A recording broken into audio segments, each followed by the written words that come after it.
Kepala Pencari Bakat PSSI Simon Tahamata di media sosialnya mengunggah dua sosok pelatih ternama yang memunculkan spekulasi sosok tersebut jadi pelatih timnas Indonesia yang baru. Tapi pernah nggak ada diskursusnya ngomong bola? Kan nggak pernah era kemarin. Karena ya itu ada penguasaan terhadap media sosial. Contoh penguasaan terhadap media sosial, yes, bukan lapangan. Yes, ada tim lah, nggak kosong-kosong amat, nggak polos-polos amat. Beberapa urusan sehingga akhirnya baru digelar hari ini. Dan ternyata kalau kita tunggu sampai akhir itu, ya mohon maaf, isinya tuh sama sekali omong-omong gitu loh, nggak ada yang jelas, nggak ada yang clear, bahkan juga tidak menjawab pertanyaan yang kita tunggu-tunggu gitu soal tim kepelatihan.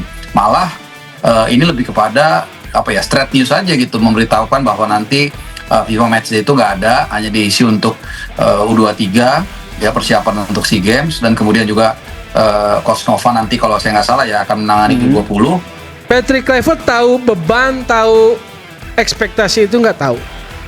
Dia beresiko, dia menanggung sebuah konsekuensi pasti tahu.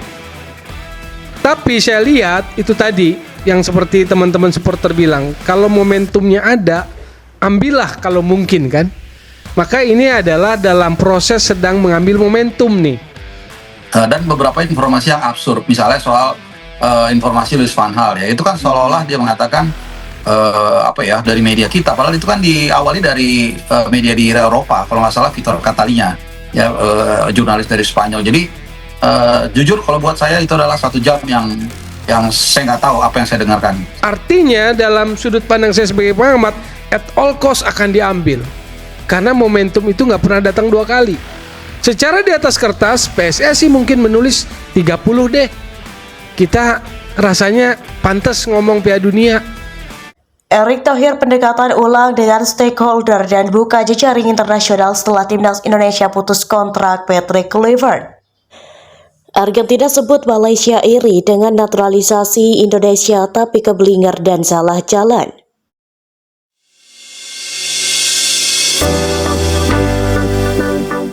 Pemutusan hubungan kerja dengan Patrick Kluivert sebagai pelatih timnas Indonesia membuat Ketua PSSI Erick Thohir harus melakukan pendekatan ulang dengan stakeholder sepak bola internasional.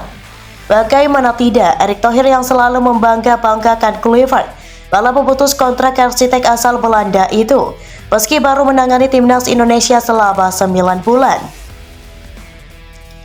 Pemicunya karena kegagalan timnas Indonesia lolos ke Piala Dunia 2026 yang sempat berjarak 180 menit ke putaran final di Kanada, Meksiko, dan Amerika Serikat. Erick Thohir menceritakan mesti membangun ulang lagi jejaring internasionalnya. Dalam pertemuan dengan para pemret, saya sampaikan bahwa hari ini saya sedang menjalani pendekatan ulang dengan stakeholder internasional, ujar Erick Thohir.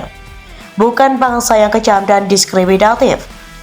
Erick Thohir ingin memastikan bahwa Indonesia adalah negara yang beradab. Meski sebagian pihak memang terbawa emosi ketika menyuarakan Kluivert out setelah tersingkir dari putaran keempat kualifikasi Piala Dunia 2026 zona Asia. Saya juga mulai membuka jejaring lagi dengan rekan-rekan internasional bahwa ya, kami gagal, ya kita berpisah, tapi percayalah bahwa kita bukan bangsa yang kejam, bukan bangsa yang diskriminatif, ujar Erick Thohir. Karena di media sosial ada kata-kata diskriminasi, bahkan ancaman menyeramkan bagi sebagian. Itu berat bagi kami, termasuk bagi para pemain yang sedang kami ajak bicara, supaya mereka percaya lagi pada Indonesia, bahwa kita punya blueprint yang sama, tutur Erick Thohir. Perlindungan terhadap pemain timnas Indonesia. Erick Thohir menyoroti pentingnya perlindungan terhadap pemain timnas Indonesia yang menjadi sasaran kritik berlebihan. Pihaknya tidak akan tinggal diam terhadap tindakan diskriminatif atau ancaman yang dapat merusak mental dan karir para pemain. Yang terberat itu ketika mereka melakukan kesalahan, mereka seakan harus dihabisi karir sepak bolanya. Marcelino Ferdinand seperti itu, kata Erick Thohir. Disitulah kami dari federasi sampaikan kepada semua individu. Federasi akan memproteksi mereka dalam kasus diskriminasi maupun ancaman fisik. Federasi harus bertanggung jawab dan kita harus berjuang karena ini nama baik kita di citra internasional. Saya yakin teman-teman media di sini bukan bagian dari itu.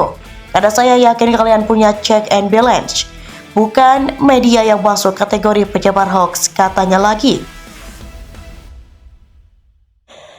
Argentina sebut Malaysia iri dengan naturalisasi Indonesia tapi keblinger dan salah jalan. Publik Argentina turut menyoroti skandal naturalisasi palsu Malaysia. Harimau Malaya diklaim iri terhadap Indonesia tetapi salah jalan. Terdapat 3 pemain asal Argentina yang dinaturalisasi dan diklaim memiliki keturunan Malaysia dari jalur kakek neneknya.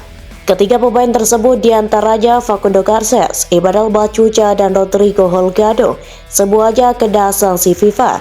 3 pemain ini termasuk dalam 7 pemain naturalisasi yang didenda dan dilarang FIFA beraktivitas sepak bola selama 1 tahun ke depan. Publik Argentina menaruh perhatian begitu besar terhadap kasus ini. Mereka tidak habis pikir dengan Malaysia yang nekat memalsukan dokumen. Padahal aturan FIFA sudah jelas, tapi Malaysia sengaja memanipulasi dokumen agar para pemain Argentina dianggap memiliki keturunan Malaysia. Menurut aturan, seorang pemain dapat bermain di tim lain jika ayah, ibu, atau kakek neneknya lahir di negara tersebut, tulis La Nation. Namun, Malaysia sengaja memanipulasi catatan agar para pemain ini memenuhi syarat. Mereka kebablasan dalam mengawurnya. Jika Anda ingin membangun tim multi-etnis, setidaknya sebuah dokumen harus valid, tapi hal ini tidak berlaku di sepak bola Malaysia. Media Argentina ini tak segan memberi pesan untuk Malaysia agar menggunakan dokumen asli jika ingin membangun timnas dengan pemain keturunan. Sayangnya, dalam sepak bola Malaysia sepertinya tidak menggunakan cara yang benar sesuai aturan yang berlaku di FIFA. Jika Anda ingin membangun tim multi-etnis, setidaknya semua dokumen harus valid, tulis La Nation.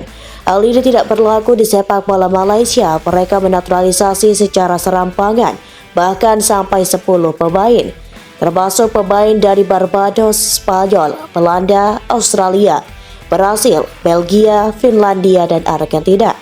Menariknya di mata publik Argentina ini, apa yang dilakukan Malaysia dengan program naturalisasi pemain keturunan bukan tanpa alasan. Malaysia dicapiri dengan Indonesia yang dianggap sukses dalam menjalankan program naturalisasi pemain keturunan. Sayangnya, rasa iri yang begitu besar membuat negeri jiran justru melalui jalan yang salah hingga membuat mereka tergelincir sendiri. Naturalisasi pemain secara massal dari latar belakang sepak bola berkualitas tinggi merupakan tren di sepak bola Asia. Seperti halnya Indonesia atau UEA, Malaysia sebenarnya juga ingin melakukan hal yang sama, tetapi terlalu terburu-buru dan mengambil jalan yang salah, pungkas La Nation. Malaysia kini masih menanti keputusan banding dari FIFA yang menurut jadwal baru akan keluar pada 30 Oktober 2025. Jika keputusan banding tidak membuat Malaysia puas, kasus ini akan dibawa mereka ke Pengadilan Arbitration Olahraga atau CAS.